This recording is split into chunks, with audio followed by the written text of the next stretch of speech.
dia, bom dia. Nós estamos iniciando o 21º ciclo de palestras do Núcleo de Direito Setorial e Regulatório da Faculdade de Direito da Universidade de Brasília.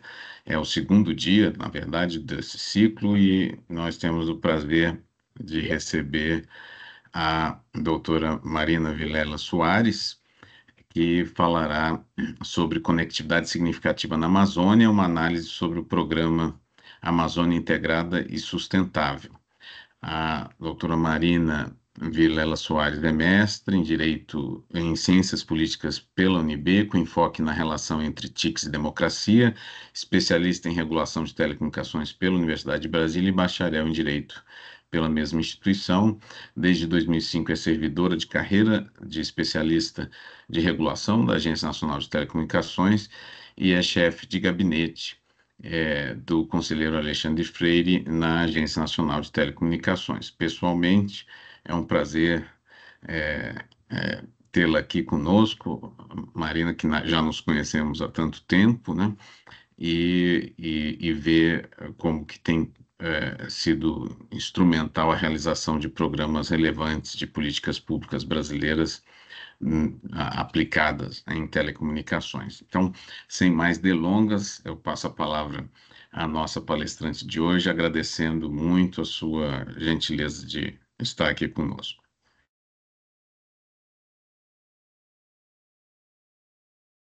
Bom dia a todas, bom dia, professor Marciório, e todo o pessoal que me assiste, colegas de UNB, colegas de Anatel, colegas do setor de telecomunicações. Então, primeiramente, eu gostaria de agradecer o convite de estar aqui hoje, retornando virtualmente à minha casa. Eu me formei em Direito aqui na UNB, em janeiro de 2005, e nessa época o professor Márcio já era professor aqui, o que é inacreditável se formos considerar a nossa aparência super jovem. Eu fui sua aluna em algumas matérias, e assim que me formei eu entrei na Anatel, já vai fazer 20 anos isso, mas eu segui na UNB como pesquisadora do GETEL, que é o grupo de estudo de telecomunicações comandado por ele. Alguns anos depois, eu fiz mestrado em ciência política, como o professor Márcio falou aqui, que também era na FA na época, eu ainda não sei se ainda é hoje, porque desde 2012 eu não vou ao UNB. Então, professor Márcio, eu estou bem emocionada com o convite, muito obrigada. Mas ainda o que interessa, eu estou aqui hoje para apresentar aos senhores um tema que, além de ser extremamente atual e pessoalmente caro para mim, tem um impacto profundo na vida de milhões de brasileiros, que é a conectividade significativa na Amazônia. A Amazônia,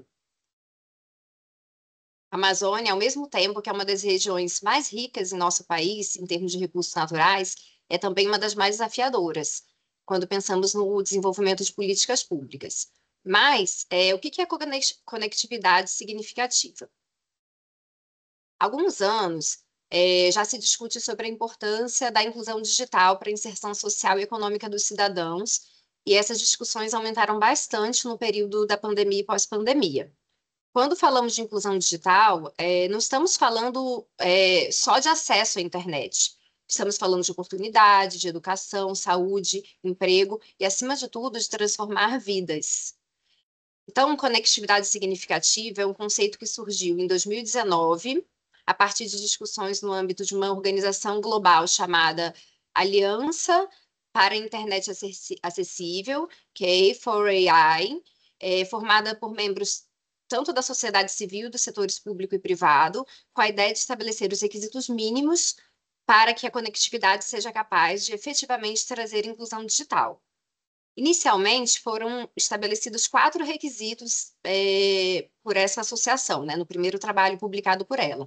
Então, os requisitos seriam velocidade mínima de 4G, semelhante a 4G, porque eles entenderam que era o limite mínimo para possibilitar a experiência necessária para videochamadas, telemedicina e outros serviços. O segundo requisito seria um dispositivo apropriado que possibilitasse experimentar todo o poder da internet, como, por exemplo, um smartphone. Por que o smartphone? Porque fizeram estudos com vários tipos de dispositivos e verificaram que o smartphone era um dispositivo que você poderia ter tanto funcionalidade de vídeo como de comunicação, e que você poderia realmente usar todo esse potencial. O terceiro requisito que a aliança colocou foi conexão de banda larga ilimitada em um local regular. Ou seja, tipo, poderia ser em casa, no trabalho ou no local de estudo. E o quarto requisito seria o uso diário, porque foi entendido que o uso diário é quando realmente conseguimos nos beneficiar da internet para o trabalho, educação e comunicação. Recentemente, a UIT, ela também passou a adotar o conceito de conectividade universal e significativa, que ela define como possibilidade de todos desfrutarem de uma experiência online segura, satisfatória, enriquecedora e produtiva a um custo acessível.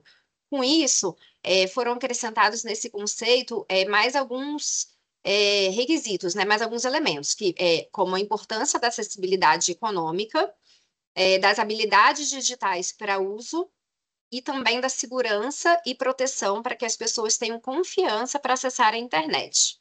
É, muitas vezes, assim, tem alguns estudos do NIC-BR que mostram que assim, dois grandes fatores pelo qual as pessoas não usam a internet. Primeiramente, é o custo, né? A pessoa não tem acesso, ainda mais no Brasil, que é um país com tanta desigualdade econômica. Mas um outro fator muito importante é a questão da habilidade digital. Tem gente que simplesmente não sabe para que serve, ou tem medo de usar, ainda mais agora, nesse momento que estão tendo tantos golpes, né? Então, esses elementos foram bem importantes de terem sido acrescentados.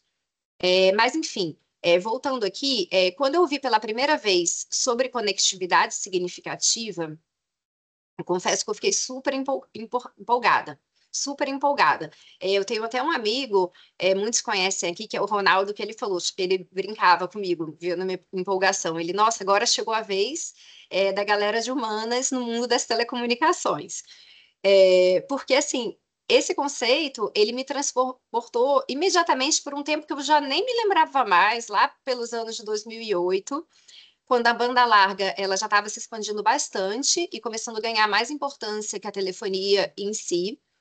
E eu dizia que um dia, assim, eu ainda ia pedir licença da Anatel para trabalhar em algum organismo de fomento, tipo BID, Banco Mundial, para poder levar a banda larga para a Amazônia, porque ia mudar a vida das pessoas de lá.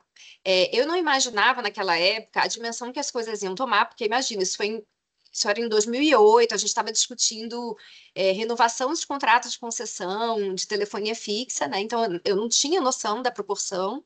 E também não imaginava que seria possível existir algum programa de governo que levasse banda larga para tão longe, como a Amazônia. E como é um serviço prestado em regime privado, eu acreditava que nenhuma empresa iria chegar sem subsídio. Então, eu pensei, para eu conseguir fazer isso só se eu sair da Anatel. Eu tinha já um amor muito grande pela Amazônia. Eu morei em Manaus, em Belém, na minha infância. Então, foi tipo uns 6 anos morando na região norte. E aí eu lembrava de ouvir histórias do meu pai sobre como coisas básicas de saúde e saneamento mudavam a vida da população ribeirinha.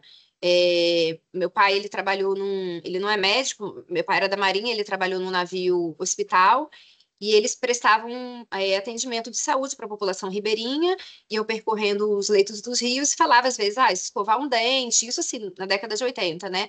Já resolve um monte de doença. Então eu pensava, cara, imagina a conectividade. Então era um sonho mesmo. Alguns anos depois eu me casei com um acriano, que está aqui me assistindo até. E em 2014, quando a nossa primeira filha tinha 1 ano, a gente levou ela para visitar a família dele no Acre, e eu fiquei super impressionada em como era difícil falar por WhatsApp com a minha mãe, quando eu saía do Wi-Fi da casa da minha sogra. O sinal era muito ruim. Sim, mensagem de texto, gente, eu não estou falando de vídeo, não. Eu mandava, ficava lá, e assim, eu com filha pequena, querendo falar com a minha mãe e tal, não conseguia. E isso eu estou falando de Rio Branco, capital do Acre, então imagina no interior, né? Então, dando um salto nessa história para um momento mais recente, dados mais objetivos, a cada 5 anos a Anatel publica um documento chamado PERT, que é o Plano Estrutural de Redes. Esse documento ele traz um diagnóstico descritivo do conjunto de infraestrutura de banda larga do país e atualiza esse documento anualmente. Os dados do PERTES do quarto trimestre de 2022 demonstravam que, embora haja uma grande penetração do serviço móvel na sociedade brasileira, permanece a desigualdade de acesso, principalmente nas regiões norte e nordeste do Brasil. Enquanto a média brasileira de densidade de acesso de telefonia móvel é de aproximadamente 100%, a densidade na região norte é de 85,8%. Aqui, na apresentação, eu coloco a média brasileira de 106 acessos a cada 100 habitantes, sendo que na região norte, a média de 94 acessos a cada 100 habitantes. A velocidade média da banda larga ainda é desigual entre os estados brasileiros, e ela está muito relacionada à existência de uma infraestrutura robusta que a suporte. E aí, não por coincidência, o Amazonas ele é o estado brasileiro com menor disponibilidade de backhaul de fibra ótica e também com a menor área coberta por tecnologia 4G. A atual rede de transporte de fibra ótica conecta 78,6% dos municípios, dos municípios brasileiros, chegando a 94% da população brasileira. No entanto, quando a gente fala de região norte, esse percentual diminui consideravelmente, pois apenas 60,44% dos municípios possuem fibra ótica, representando 83,97% da população. Então, essa escassez de fibra ótica na região norte afeta, inclusive, o acesso aos serviços móveis em 4G, que eles também dependem dessa infraestrutura. A gente fica pensando assim, o serviço móvel, ele depende apenas de uma herb, né, de uma estação de rádio, mas não.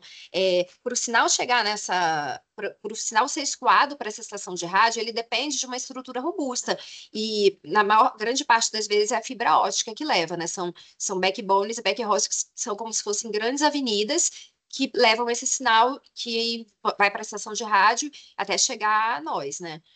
Consumidores, usuários. Então, o Amazonas ele é o estado brasileiro com menor disponibilidade de backhaul de fibra ótica e com a menor área coberta por tecnologia 4G.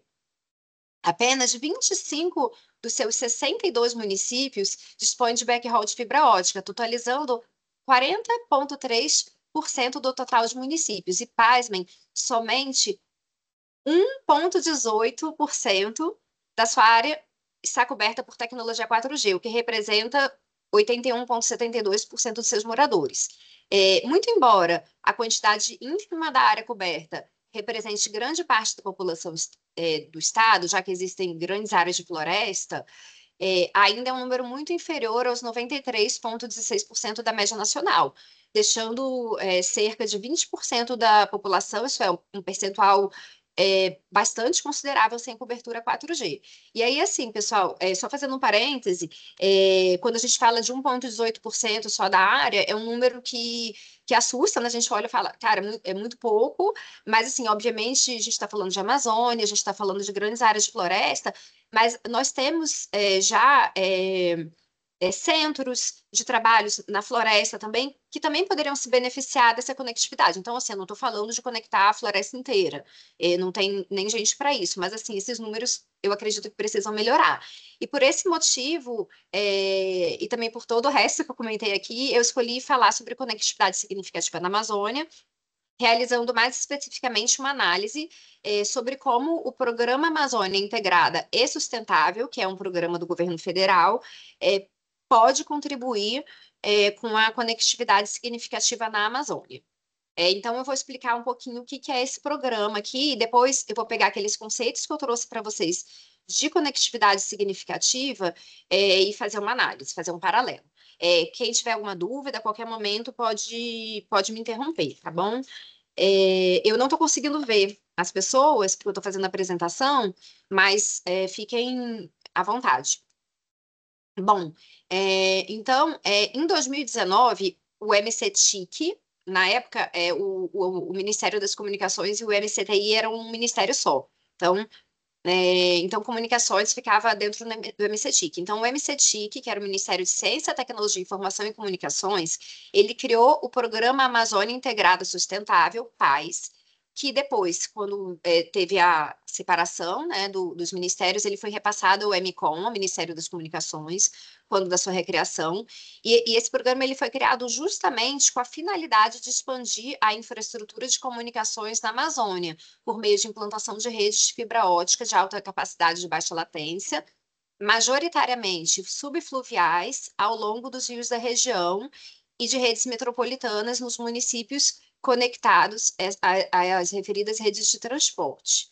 É bem bacana porque essa ideia de você colocar a rede de fibra ótica no leito dos rios, você aproveita, né, a capilaridade dos rios da Amazônia, é, tem, você evita desmatamento, você evita ter que cortar árvores, né? E as cidades, assim, até por uma questão de sobrevivência, as cidades no Brasil, né? Não sei como é que é nos outros lugares do mundo, mas acredito que seja semelhante, foram construídos perto dos lugares onde tem água. Então, os rios eles vão percorrendo onde tem a população. E aí está previsto no projeto, então, a criação dessas redes metropolitanas nos municípios que são conectados, redes metropolitanas conectadas a essas redes de transporte, nos municípios que vão sendo atravessados, né, por essa rede. E aí essas redes metropolitanas, elas devem conectar estabelecimentos públicos, tais como pontos de inclusão digital, instituições de ensino, unidades de saúde, hospitais, bibliotecas, instituições de segurança pública e tribunais. Além disso, é previsto o estabelecimento de parcerias com órgãos e entidades públicos e privados para a utilização da capacidade excedente das redes implantadas, de forma a garantir sua sustentabilidade econômica e permitir a oferta de serviços de telecomunicações de qualidade para as instituições e população local. As redes implantadas no âmbito do PAIS serão complementares às redes construídas no âmbito do Projeto Amazônia Conectada, que é o PAC. O PAC, ele foi um projeto pioneiro, muito semelhante ao PAIS. Na verdade, o PAIS, ele imitou, né, um pouco o PAC, ele foi capitaneado pelo Exército Brasileiro, em parceria com outros ministérios, Ministério da Ciência e Tecnologia, Educação, Saúde, a partir do final de 2014, e ele garantiu a implementação de 1.900 quilômetros de fibra ótica nos leitos dos rios da Amazônia. Assim, só falando um pouquinho do PAC, na época, o Exército ele precisava conectar os pontos as bases dele, né, na Amazônia, porque para ter todo o trabalho de inteligência dele, até também para conectar as famílias, né, que acabam morando isoladas. E aí ele pensou, poxa, se eu vou levar conectividade para as minhas bases, já vou construir a rede, eu poderia levar já uma rede maior, né? Sim. E aí foi passando o chapéu por vários ministérios e fazendo esse trabalho de convencimento, até que conseguiram implantar o PAC. Então, foi no final de 2014. E aqui eu abro um parêntese para compartilhar com vocês a minha satisfação quando eu soube que eu poderia trabalhar na implantação do PAIS, cuja a coordenação da implantação ficou em grande parte para a Anatel, levando banda larga para a Amazônia sem ter que pedir licença da minha instituição, que era uma coisa que eu achava que uma hora eu ia ter que fazer para realizar esse sonho, mas nunca, sim, não gostaria de ter que fazer, né? Então eu fiquei muito satisfeita. Inicialmente, quando o Ministério, o MCTIC trouxe esse projeto para a Anatel, nós ficamos um pouco receosos, porque era uma coisa nova, uma coisa pioneira, a gente não conhecia direito como é que tinha sido esse projeto do Exército. Na verdade, a gente ainda estava colhendo resultados, o TCU ainda estava auditando, né? Teve sempre, né, sempre tem algumas críticas, principalmente com relação à governança, com uso de capacidade excedente, até porque o Ministério da Defesa ele não tem outorga para prestar serviços, então era muito mais complicado, tinham que fazer vários convênios para conseguir explorar, né, essa rede. Mas aí a gente conversou bastante com o pessoal do Exército, pegamos toda a expertise, toda a experiência, e tivemos confiança, né? E aí, então, a primeira infovia, ela foi feita pelo... eu vou falar isso mais para frente, mas foi feita como um piloto pelo próprio MCTIC, começou a Infovia 00, feita pela RNP, e aí a Infovia 01 já foi feita com recursos do saldo remanescente do leilão de 700 megahertz, que foi o leilão do 4G. Aqui eu vou compartilhar aqui no próximo slide algumas fotos de visitas que eu fiz às infraestruturas do PAC e a locais que já estavam se beneficiando do uso da fibra. Foi bem emocionante. Então, essa primeira foto aqui é no Hospital de Novo Airão. Essa moça ela é a diretora do hospital, uma pessoa incrível. Isso é na sala de parto do hospital. E aí ela estava mostrando para todo mundo que foi fazer essa visita como a chegada da banda larga mudou. Todo mundo. Ela disse que às vezes a pessoa precisava viajar de barco alguns dias para fazer um risco cirúrgico, morria, enfim. E aí, com a chegada da internet, conseguem fazer consulta por telemedicina até com Einstein. Então, assim, isso emociona, né? Assim, acho que todo mundo ficou com o olho cheio d'água dela contando histórias. Sim. É, a segunda foto é a caixa de ancoragem. Isso foi em Novairão, que é onde chega a fibra ótica do Rio. Você vê que está até com um pouquinho de água, não sei se dá para vocês enxergarem, né? Onde chega essa fibra ótica. E a terceira foto é da escola municipal que tem em Novairão. Então, assim, é uma mudança de vida para a população. Na escola, a diretora da escola, ela contou assim para a gente como que isso mudou a vida de toda a comunidade? Assim, os alunos na pandemia não precisaram ficar sem aulas, eles conseguiram continuar assistindo a aula. É, outra coisa que aconteceu é que tinham crianças que nem tinham sonhos. Assim, pensavam, eu vou sim, as crianças começaram a sonhar, porque elas não tinham, assim, um universo de ter tantas expectativas, porque, assim, eu tô falando não só de Novo Airão, que é uma cidade que é relativamente próxima a Manaus, mas tem comunidades de Novo Airão que são muito afastadas, que as pessoas tinham que pegar mais de um dia de barco para chegar.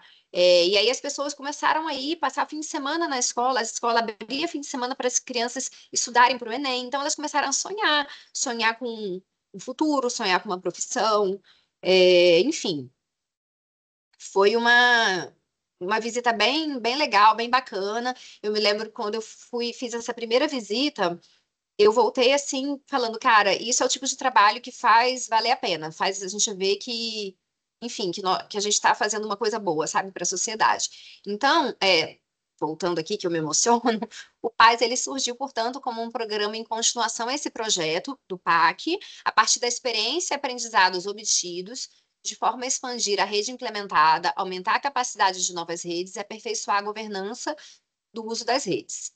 As infovias do PAS, elas estão interligadas às três infovias construídas no âmbito do PAC. Tá, estamos aqui, ó. É aqui, ó, as infovias do PAC, não sei se vocês estão vendo, são verdes aqui no slide que eu estou montando. Aí tem essa aqui, a número 7, que está em preto, ela foi construída depois. Ela ia ser construída pelo PAS, e aí ela acabou sendo retirada do PAS, ela vai até São Gabriel da Cachoeira. Inclusive, eu tive a honra, a satisfação de visitar lá na inauguração da Infovia, todo mundo super feliz. Então, as infovias do PAS, elas vão ser interligadas, essas três infovias do PAC, e além disso, já é prevista a possibilidade de integração com os países amazônicos vizinhos. Se vocês verem aqui a infovia em vermelho, ela vai até Tabatinga.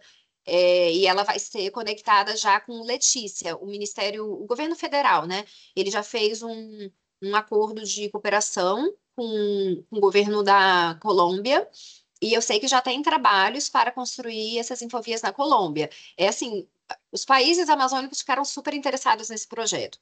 Todo mundo vem conversar com a gente, ver como é que está sendo, como é que está funcionando. É realmente um projeto muito bacana.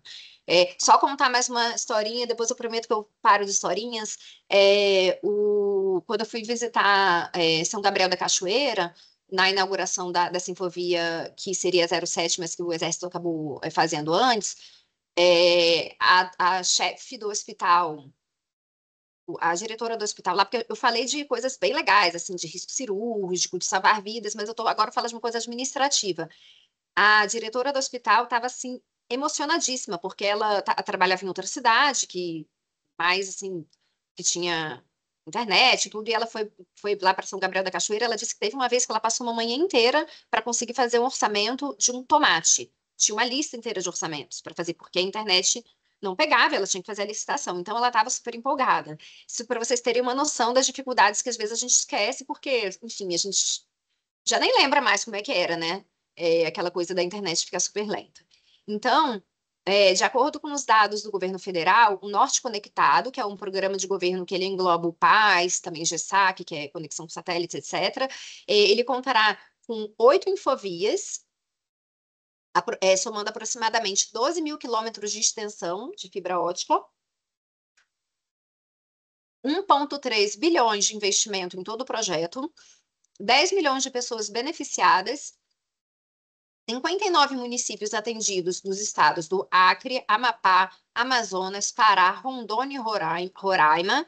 Além disso, estimam-se 68 milhões de árvores preservadas pelo projeto, pois consideram uma rede com impacto ambiental reduzido, uma vez que os cabos seguem majoritariamente pelo leito dos rios, não sendo necessário, então, o desmatamento. E aí, aqui, conforme vocês podem ver no mapa das infovias, a Infovia 00, ela já está operacional, essa aqui é amarela, e ela possui 770 quilômetros de extensão, ela liga. Eu vou passar aqui para vocês verem. Ela liga Macapá no Amapá, Santarém no Pará, passando por Alenquer, Almerim e Monte Alegre, e foram selecionadas 50 escolas públicas para receber conexão em banda larga e equipamentos para distribuição de rede Wi-Fi internamente.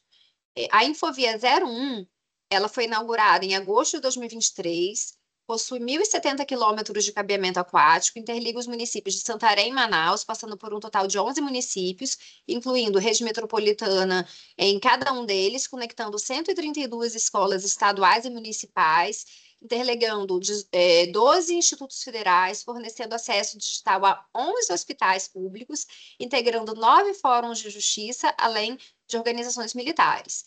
De acordo com o Ministério das Comunicações, assim, a fim de promover o letramento digital das comunidades ribeirinhas do Rio Tapajós, para esse caso específico da 01, o MCOM ele montou ainda um ponto de inclusão digital com 5 computadores recondicionados pelos CRCs de Belém e Manaus. As demais 6 infovias previstas no PAS, elas estão sendo implementadas com recursos do edital do 5G, aportados como contrapartidas financeiras pelas proponentes vencedoras dos lotes nacionais do leilão de frequência da faixa de 3,5. Daí, só eu não sei se, gente, eu vou sair aqui porque eu coloquei errado. Deixa eu voltar aqui para compartilhamento. Pronto. Estamos vendo. Estão vendo? Tá. Ai, meu Deus, fechei de novo. Um minutinho. Estamos vendo. Tá, pronto. Então, pronto. Só para colocar aqui, que eu não sei, todo mundo, você não conhece todo mundo que está me assistindo, um breve parêntese, o edital do 5G, ele foi um edital pioneiro, super inovador. A gente, quando eu digo a Anatel, aí é que eu estou falando como servidora da Anatel, a gente apresenta o edital do 5G para o mundo inteiro, porque ele foi um exemplo de leilão não arrecadatório. O que é isso? Os leilões, o espectro de radiofrequência, eles são recursos escassos, né? Não tem, assim, frequência é um bem escasso, então você tem que fazer licitação para quem tem interesse tentar adquirir. Ainda quando tem faixas de radiofrequência para todo mundo que quer, tem alguns pontos da faixa que são melhores que outros, enfim. Então, o leilão assim, é um insumo essencial para você conseguir prestar serviços móveis. Então, sempre que você faz um leilão de radiofrequência, é uma forma bem importante de, assim, além de você conseguir prestar o serviço de telecomunicações, mas também de arrecadação para o Tesouro Nacional, né? E aí, o leilão de 4G, a gente conversou na época com o Ministério da Economia e falamos assim, olha, a gente está tendo uma oportunidade única de usar os recursos do leilão, em vez de apenas a gente pensar em arrecadar para o Tesouro, mas a gente usar os recursos do leilão para a gente investir em rede de telecomunicações. Por quê? Em outros países, a gente já tinha verificado que pessoas jurídicas, né, as empresas que bidaram, né, que foram as proponentes vencedoras do leilão de 5G, depois elas gastaram todo o dinheiro naquela disputa para ter as melhores faixas e elas tiveram uma certa demora para investir na rede, porque elas ficavam sem recursos. Então a gente pensou, poxa, a gente pode não só evitar isso, como acelerar esse processo. Então o que a gente fez? A gente conseguiu fazer um leilão que 90% do valor a ser arrecadado, ele foi convertido em compromissos de investimento e também compromissos de abrangência. Então, esse projeto, o PAIS, essas 6 infovias, elas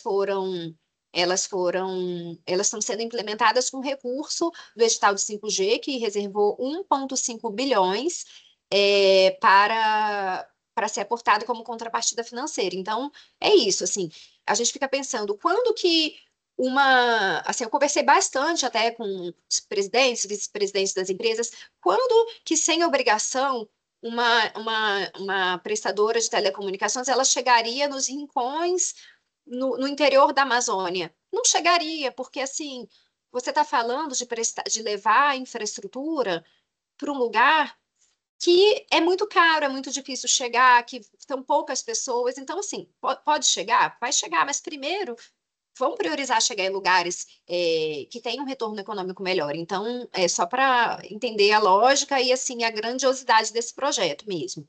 Então, as demais infovias, que são a 02, a 03, que liga Tefé, no Amazonas a Tabatinga, 03, que liga Macapá, no Amapá a Belém, a 04, que é no Vairão, no Amazonas a Boa Vista, em Roraima, 05, Itacoatiara, no Amazonas a Porto Velho, Roraima, 06, Manacapuru, Amazonas, a Rio Branco, e a 08, Tabatinga, Amazonas,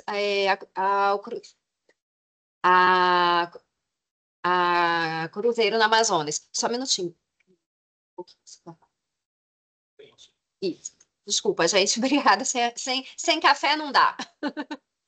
Então, a implantação das infovias do PAIS com os recursos do 5G ainda está em andamento, mas para as infovias 02, 03 e 04 já foram escolhidas 220 escolas que serão atendidas. As escolas das infovias 05, 06 e 08 ainda dependem da evolução do projeto e verificações em loco da viabilidade de atendimento tanto dos municípios quanto das próprias escolas. Mas considerando os termos do edital, há uma expectativa de atendimento de aproximadamente 200 escolas para essa segunda etapa.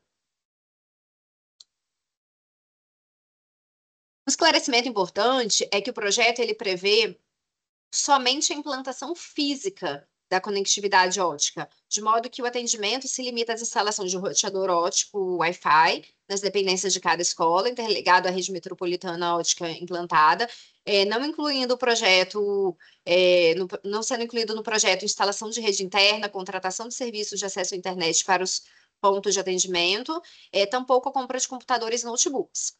Então, eu até vou voltar nesse ponto no final, na conclusão. Então, assim, a partir da apresentação dos detalhes do programa, que eu falei agora longamente para vocês, eu busquei avaliar como o PAIS ele contribuiu para o avanço da conectividade significativa na Amazônia, considerando os diversos indicadores que eu trouxe. Então, o primeiro aspecto que eu busquei analisar é em que medida o PAIS ele pode contribuir para que a população da Amazônia tenha acesso a velocidades semelhantes a 4G. E aí, considerando que as infovias elas irão cobrir grande parte da região norte com cabeamento de fibra ótica e que essa infraestrutura aumenta as médias de velocidade de banda larga fixa, bem como é um insumo essencial para a banda larga móvel, a gente verifica que a implantação do PAS ela tem um grande potencial de impulsionar esse primeiro aspecto, aumentando a disponibilidade da oferta de conectividade de banda larga, tanto nas escolas, hospitais, mais pontos públicos cobertos pela rede metropolitana, quanto nos domicílios e para as pessoas individualmente, com a banda larga móvel, a partir da exploração das fibras óticas pelos integrantes dos consórcios que forem explorar a capacidade excedente. Olhando para o pilar de conectividade universal definido pela UIT, há também um potencial de aumento de tráfego da banda larga fixa e móvel, resultante do aumento da disponibilidade da conectividade. Assim, colocando na terminologia definida pela A4AI, com relação à possibilidade do indivíduo ter conexão de banda larga ilimitada em local regular, como casa, trabalho ou local de estudo, o PAS também tem potencial de contribuir com esse aspecto, pois além de aumentar a oferta da conectividade nos domicílios, escolas, hospitais e outros órgãos públicos, passarão a dispor de internet em banda larga, possibilitando então que essa conexão ilimitada, possibilitando então essa conexão ilimitada, ou pelo menos reduzir a escassez de dados e aumentar o número de pontos de conectividade fiáveis. Isso também favorece o uso regular da internet, possibilitando a frequência diária ou tornando próxima de diária. No que se refere à cesta de preços de banda larga fixa e móvel, indiretamente também há um grande potencial de redução de preço, se considerarmos o aumento da oferta, gerando mais competição. Mas, assim, esse ponto a gente somente vai poder avaliar com mais certeza, com base em estudos econômicos, após um período de pleno funcionamento da infraestrutura. No entanto, com relação ao percentual de indivíduos com telefone próprio ou outro dispositivo apropriado para que o indivíduo experimente todo o poder da conectividade, o PAS não endereça esse ponto. Nem mesmo se olhássemos de forma coletiva, esses pontos estariam atendidos, pois o programa ele não prevê a compra de computadores ou notebooks para escolas e órgãos públicos. Então, outra coisa também é que também não é prevista qualquer estratégia de letramento no PAS, tá, gente? No PAS não é prevista qualquer estratégia de letramento digital, fundamental para que as escolas e toda a sociedade possam fazer um bom uso da conectividade, para poderem usá-la em seu máximo potencial. Então, resumindo, o PAS ele vai levar infraestrutura de conectividade, garantindo cobertura com fibra ótica e, consequentemente, banda larga móvel para grande parte da Amazônia. Além disso, deve levar a banda larga para cerca de 600 escolas, hospitais e outros órgãos públicos. No entanto, para impulsionar de forma máxima a conectividade significativa na Amazônia, deve ser integrado a outras políticas públicas que enderecem mais frontalmente os desafios de renda, para possibilitar um maior número de assinantes dos serviços para uso em domicílio, bem como a propriedade de dispositivos adequados para o uso de todas as funcionalidades da internet, como pelo menos um smartphone. Isso pode ser feito também por políticas de incentivo aos preços dos smartphones, bem como a distribuição de dispositivos para escolas ou estudantes. Além disso, é extremamente importante que sejam associadas políticas de letramento digital e treinamento de professores para uso massivo da conectividade, inclusive nos aspectos de segurança de uso, para que a internet possa ser usada em seu máximo potencial pela população da Amazônia. Então, eu coloquei então como passo a implementação de programas adicionais focados em educação digital e acesso econômico. E aí, depois desse slide aqui, conclusão, que o professor Márcio já até conhecia, eu coloquei acrescentei mais um slide que é sobre o projeto Escolas Conectadas, que é um projeto que também que a Anatel desenvolve, também que eu acho que é importante falar aqui por conta da conclusão. É um projeto que a Anatel ela desenvolve também com os recursos do leilão de 5G, só que da faixa do 26 GHz. São 3,1 bi obtidos no leilão para conexão de 40 mil escolas públicas. Então, 33 escolas da região norte já foram conectadas no âmbito do projeto piloto. Gente, esse dado aqui que eu estou dando para vocês é de setembro do ano passado, então pode ser que tenha mais, tá? Então, quando a gente fala, com relação a esse projeto Escolas Conectadas, quando a gente está falando de conexão, a gente fala de internet, de redes internas Wi-Fi, painéis solares para quem não tem energia elétrica, mas por um prazo de 36 meses apenas. É, e também já foi, no âmbito desse projeto, foi aprovada a conexão de mais 7.621 escolas da região norte para as próximas fases pelo prazo de 24 meses. Então, assim, falando da conclusão, a gente tem esse projeto aqui, que ele pode ser complementar ao PAS, ele pode, as escolas elas são escolhidas pelo MEC, mas nada impede que o MEC escolha uma escola que já tem fibra, mas que tem que colocar rede interna. Outra coisa outro avanço que eu tive no estudo, até preciso conversar com o professor Hernan Galperin sobre isso, que é o seguinte, eu conversei depois no finalzinho do ano passado, eu conversei com colegas da Anatel e também com o Marteleto, que foi a pessoa que foi responsável pela empresa EAD que implantou a Infovia 01. E aí, o que ele me falou? Porque depois que o projeto ficar pronto, tem um comitê gestor do PAS, que vai vendo o que está acontecendo, vai fazendo a gestão, a governança do uso dessa infraestrutura. E aí, o que o Marteleto me contou? Que da Infovia 01, pelo menos isso, acho que em outubro ou novembro, que foi a última vez que eu conversei com ele, nenhuma escola ainda tinha sido conectada. E eu fiquei bem triste, conversei com o pessoal da Anatel. Por quê? Porque o projeto ele só prevê que chegue a internet até a porta da escola. Mas aí, a partir daí, precisaria, sei lá, que a escola contrate, que tenha algum convênio, alguma coisa. E aí, conversando com um colega da Anatel, que é membro do comitê gestor, uma ideia que ele disse que tem, que está levando para o grupo, é que os próximos. Porque assim, quando só para ser completa aqui, quando a Infovia fica pronta e você faz um leilão, uma concorrência para explorar essa capacidade excedente, que o pessoal usa uma, duas fibras e sobra muitas fibras para o pessoal explorar, né, para agências privadas explorarem, que a gente pode colocar como obrigação desse leilão que conecte as escolas. Seria uma via também para que garanta que essas escolas sejam conectadas. Essa que já foi entregue, a gente vai pensar em outras alternativas, né? Mas é isso, pessoal. Então, aqui, então, para finalizar, eu mostro aqui uma foto no meu Obrigada. Essa foto aqui foi quando eu fiz a minha viagem, foi a primeira vez que fui para São Gabriel da Cachoeira. Depois eu fui mais duas vezes. Uma vez. Bom, não lembro se uma ou duas, mas foi a primeira vez que eu fui para São Gabriel da Cachoeira. E aí, essa foto não é em São Gabriel, essa foto é em Maturacá, que é um posto de presença do Exército, posto de fronteira do Exército. Fica na Tríplice Fronteira, onde é chamado Cabeça do Cachorro. Essa foto eu tô com uns índios Yanomamis. O que que aconteceu? Quando a gente foi fazer essa visita, eles sabiam que a gente ia lá, porque teve uma formatura, uma cerimôniazinha pra gente, e aí eles foram, né, porque eles são os chefões, né, lá da região, ficaram na frente, ficaram lá vendo toda a coisa, e eles foram aproveitar que a gente estava lá para pedir internet.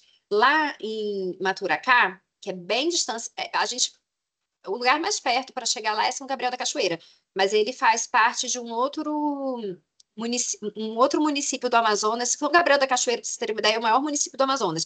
Mas esse aqui é de um outro município, acho que é Santa Isabel, esqueci o nome agora.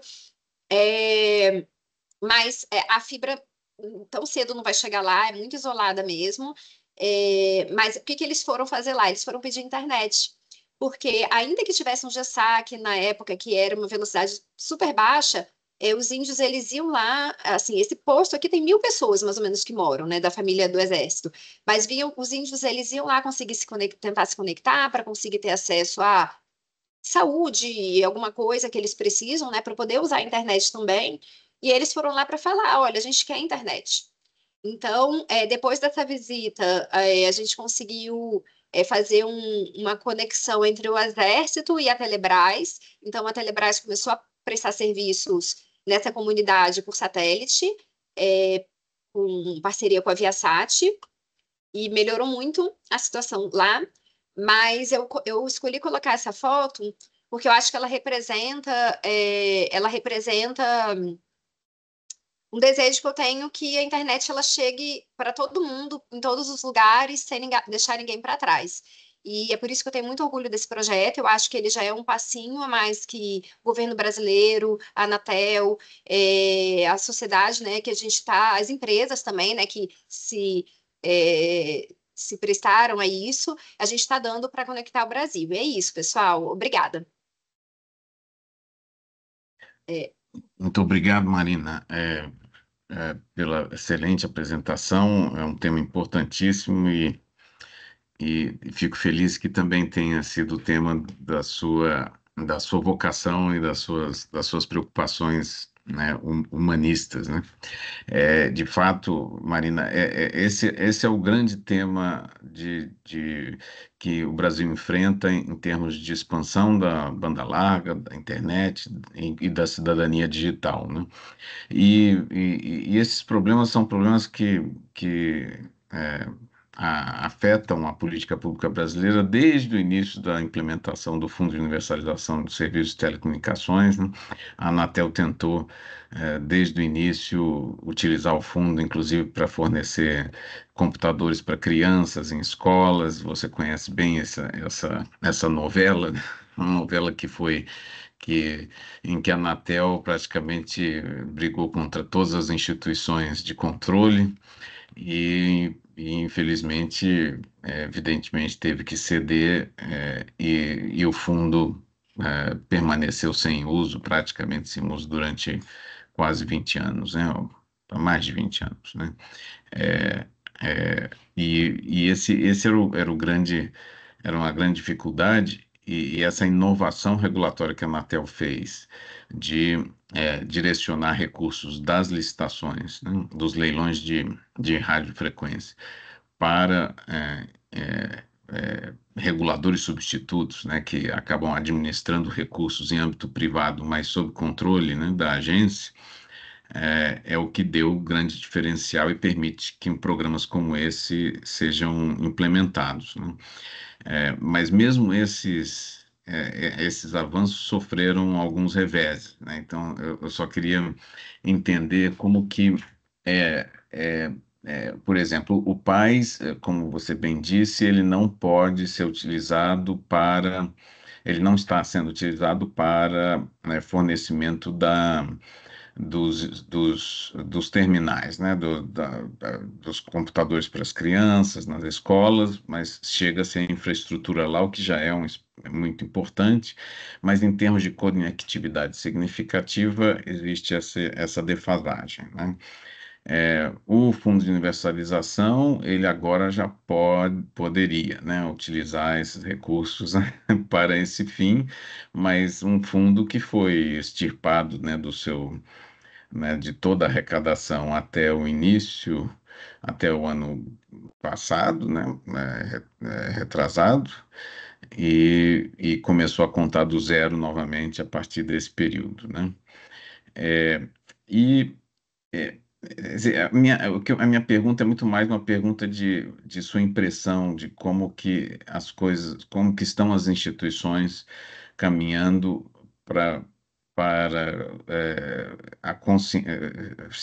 a conscientização de que a, a infraestrutura de banda larga, né, e a internet, ela realmente precisa de um programa concertado, né, com C, né, em que não só a infraestrutura, mas também o apoio, não só também de terminais, mas de manutenção de redes internas, como também de formação para o acesso, né, isso aconteça. Então, eu queria entender a sua experiência desses anos da Anatel lidando com o poder público, o que que você viu de diferente nesses anos todos, desde o início, que foi catastrófico, né, até o momento atual em que pelo menos essas medidas de infraestrutura estão ocorrendo.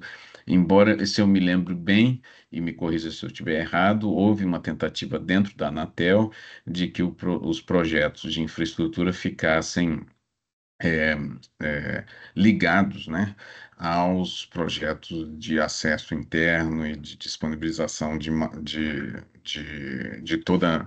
todos os passos de conectividade significativa. Tá? E depois tem uma outra pessoa levantando a mão, mas se puder só endereçar essa questão enquanto as pessoas se levantam as mãos, eu vou anotando aqui a ordem, tá? É, ótima sua pergunta, adorei, porque é um tema que eu adoro. Então, realmente, a gente sempre, a Anatel, enquanto instituição, sempre atuou muito na camada de infra, né, de rede. E, assim, eu acho que até foi um caminho natural, porque a gente tinha muita escassez de rede. Era uma coisa muito cara. Eu me lembro, antes de eu fazer o mestrado em ciência política, eu fui aluna especial, eu só estava na Califórnia, eu acho, na época, do professor finado, super querido Carlos Eduardo, Vieira de Carvalho, numa matéria, como aluno especial, né, do mestrado. E assim, naquela época, assim, tudo bem, já tem muito tempo, né, eu acho que eu tô muito velha, mas a gente ainda tratava as redes como um monopólio natural. Claro que é muito caro você construir rede, mas hoje em dia a gente já sabe, assim, tem gente que duplica, que prefere duplicar. Então, assim, por conta desses custos todos, a gente sempre foi muito focado na rede. A gente não tinha dimensão, do que ia acontecer. Então, eu acho que todos esses fracassos começaram, também como tentativas super válidas, mas o que que a gente começou a perceber que não era suficiente. Aí, assim, a gente tem aquela experiência do PNBL, do PBLE, que tá, chega lá com uma conexão que a gente colocou obrigação por muitos anos, então foi uma conexão que não adianta nada, que não prevê muita coisa, não ensina, enfim. Então, quando no Só para quem edital. não conhece, PNBL é Plano Ai, Nacional de desculpa. Banda Larga, tá? E o PBLE é o Plano Banda Larga nas escolas. O que que aconteceu? O PBLE foi uma coisa assim, na época da revisão dos contratos de concessão, tinha uma obrigação de colocar, então, banda larga nas escolas. Só que as empresas de concessão, elas eram telefonia fixa. E como que isso ia ser feito? Ia colocar a obrigação. Só que elas tinham um braço de SCM, então foi feito um aditivo, até 2025 vale, então o pessoal tem que levar, eu acho que é 1 mega, não sei, uma coisa super pouco hoje em dia, mas na época era significativo. Só que isso até 2025. Eu li um artigo esses dias falando que tem muitos programas de governo que são, sobrepostos, tinha que melhorar essa sobreposição. Eu falei, gente, eu nem considero essa sobreposição, porque foi uma tentativa, né, professor? Mas a gente viu que, assim, a gente não sabia, né? O mundo muda muito rápido. Hoje, quando eu vejo assim, os artigos, palestras, pessoal falando, o mundo está mudando muito rápido, eu falo, gente, eu tô há 20 anos na Anatel, sempre mudou rápido. Esse papo, assim, já, sabe? Enfim, então foram tentativas, mas uma coisa que eu percebi foi, principalmente quando a gente estava discutindo o leilão do 5G, foi uma virada de chave, quando o ministro Carreiro, lá do TCU, e a gente foi conversando com ele, né, porque o TCU tem que aprovar o leilão, e o ministro Carreiro falou assim, cara, beleza, eu acho que tem que colocar uma obrigação de escola nesse leilão 5G, super importante. Tinha também a deputada Tabata, que também teve aquele projeto, né, que saiu na lei, que é políticas públicas para a internet nas escolas, tudo, e aí saiu a obrigação. E saiu assim do TCU, coloca obrigação de escola no edital. E a gente, caramba, como é que a gente vai fazer? E aí a primeira coisa, assim, bate pronto, foi se vamos mandar colocar rede. E aí, assim, o pessoal se reuniu, todo mundo fazendo brainstorming, até o meu colega Egon, não sei se ele ainda está aqui, mas ele estava na época nas discussões, né, do edital. A gente falou, cara, a gente não pode fazer a mesma coisa que a gente fez no PBLE. A gente tem que fazer melhor. Então a gente falou, vamos colocar, vamos prever sim, que a gente vai colocar rede interna, que a gente vai colocar um monte de coisa, porque não adianta a gente fazer um projeto, que não vai ter fim, né? Que não vai, ter o resultado para que ele se destina. Só que a gente tinha muito medo por questão de competências legais, porque a gente tinha dúvida até onde a gente podia ir. E aí a gente começou a fazer uma análise mais consequencialista, mais finalística também da nossa ação. Nesse meio tempo, a gente já estava começando com esses conceitos de conectividade significativa, né? E aí foi tudo foi se encaixando, sabe? Parece que foi um boom. Aí veio a pandemia, que apesar de ter sido péssima, né? Mas foi muito bom para isso, porque todo mundo ficou em casa e a gente teve que mudar o mindset. É, precisamos de conexão e a gente precisa. E conexão não é só ter acesso e tal. E aí, no edital do 5G, o compromisso de escolas ele foi um compromisso muito mais completo. E aí, claro que a gente incluiu o MEC no grupo, né, no GAP, o MEC e o Ministério das Comunicações, que, claro, a gente é vinculado a ele, é sempre o nosso órgão, né? É, mas para a gente conseguir fazer um projeto que realmente se prestasse a isso. E aí, o que, que eu vejo? Eu vejo também o governo federal com uma tentativa muito mais, assim, não sei, eu acho que uma consciência. E aí eu não estou falando independente de governos, tá, gente? Eu acho que isso desde 2019 e tal, 2020, 2021, vamos lá, do edital do 5G.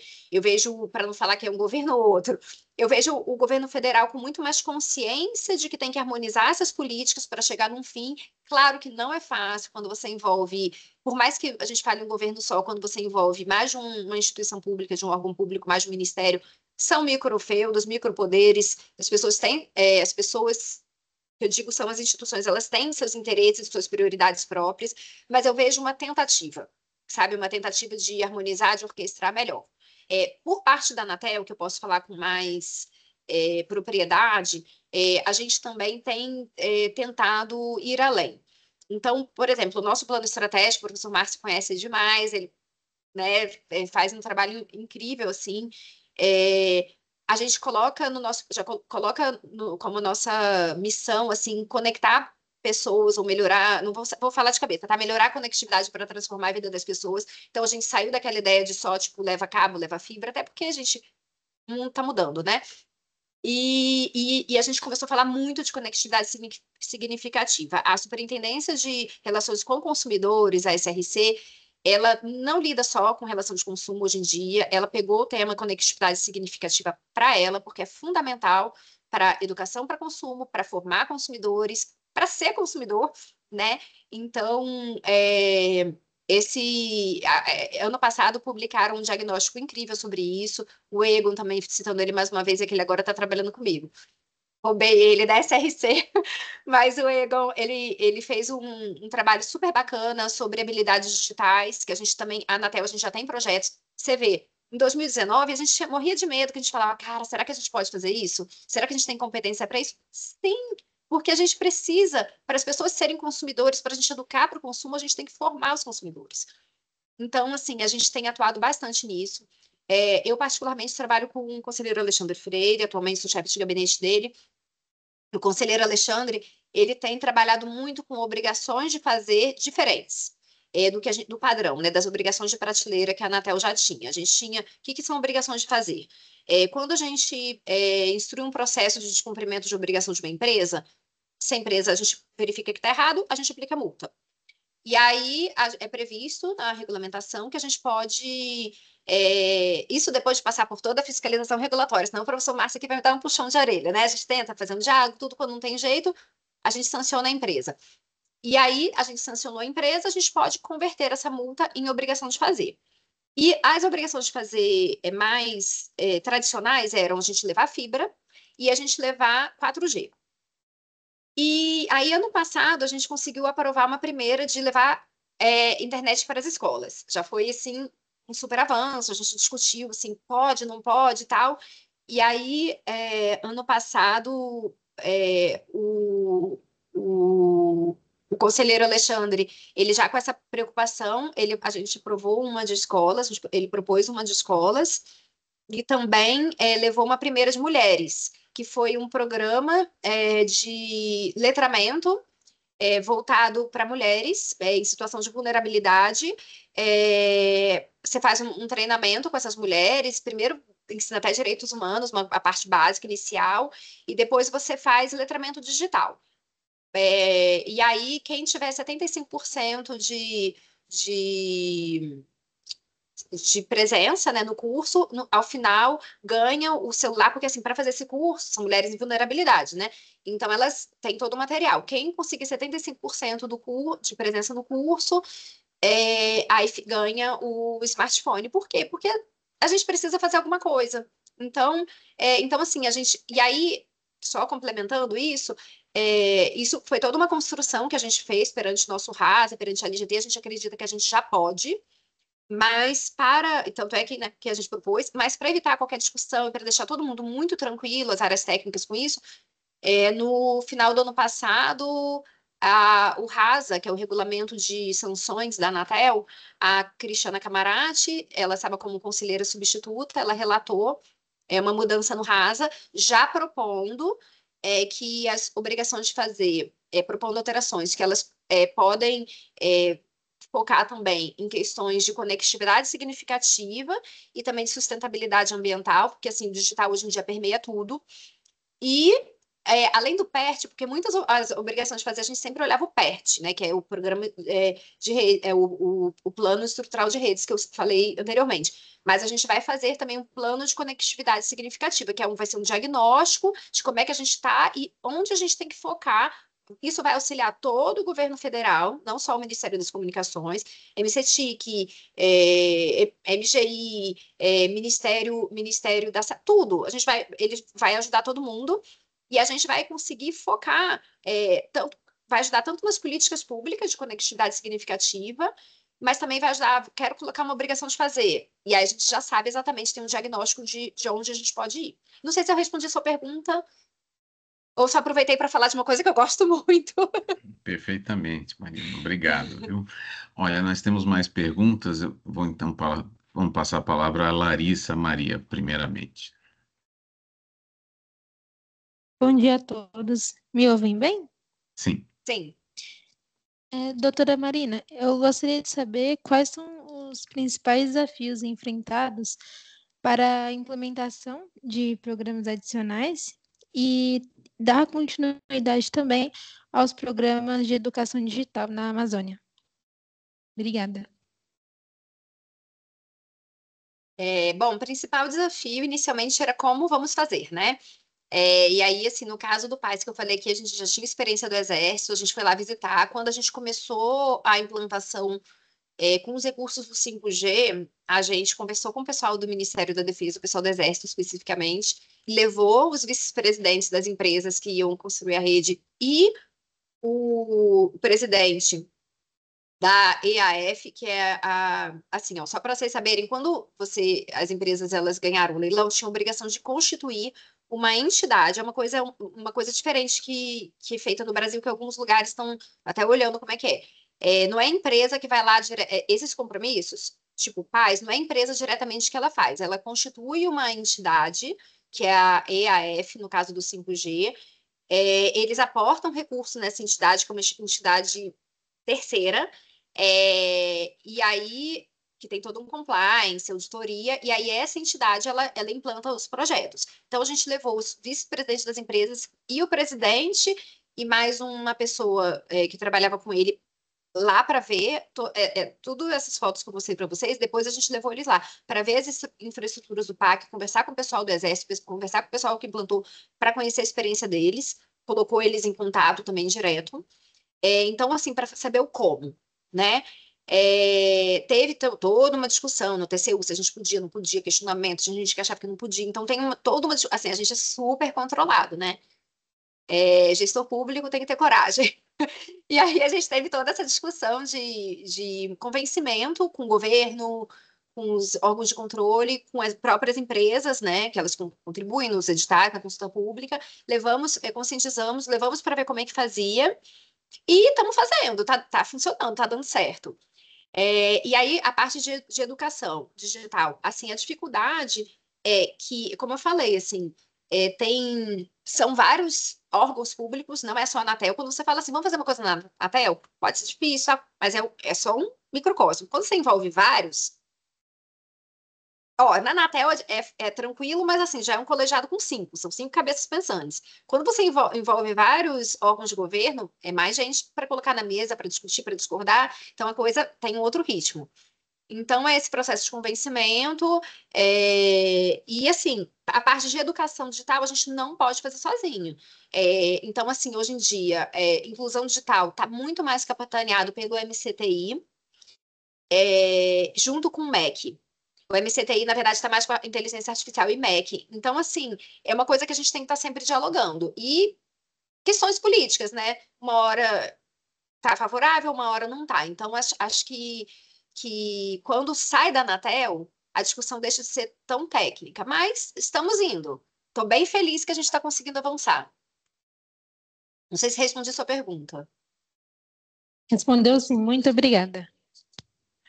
O Jailson Luiz, por favor.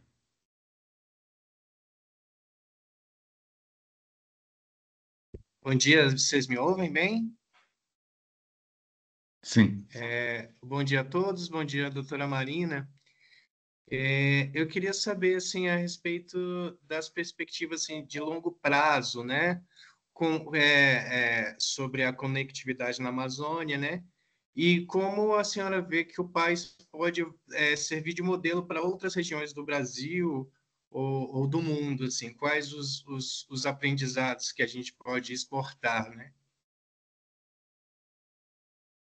Então, a gente tem uma perspectiva de implantar, acho que todas as infovias até 2026 ou 2027. Agora, eu não vou te saber dizer de cor. Acho que até 2026, mas tem toda uma questão, às vezes, de fluxos de seca e alta dos rios e licenciamento ambiental, mas, assim, até 2027, com certeza. É, já estamos exportando para outras regiões do Brasil, prevista a implantação de infovias, assim, não está aprovado, 100% aprovado. No próprio PAS, um saldo remanescente já é previsto construir mais algumas no Pará. Mas, assim, quando sobrar, né? Primeiro tem que sobrar o recurso de fato, mas a gente acha que já está vendo que vai sobrar, porque está sendo eficiente, ainda bem.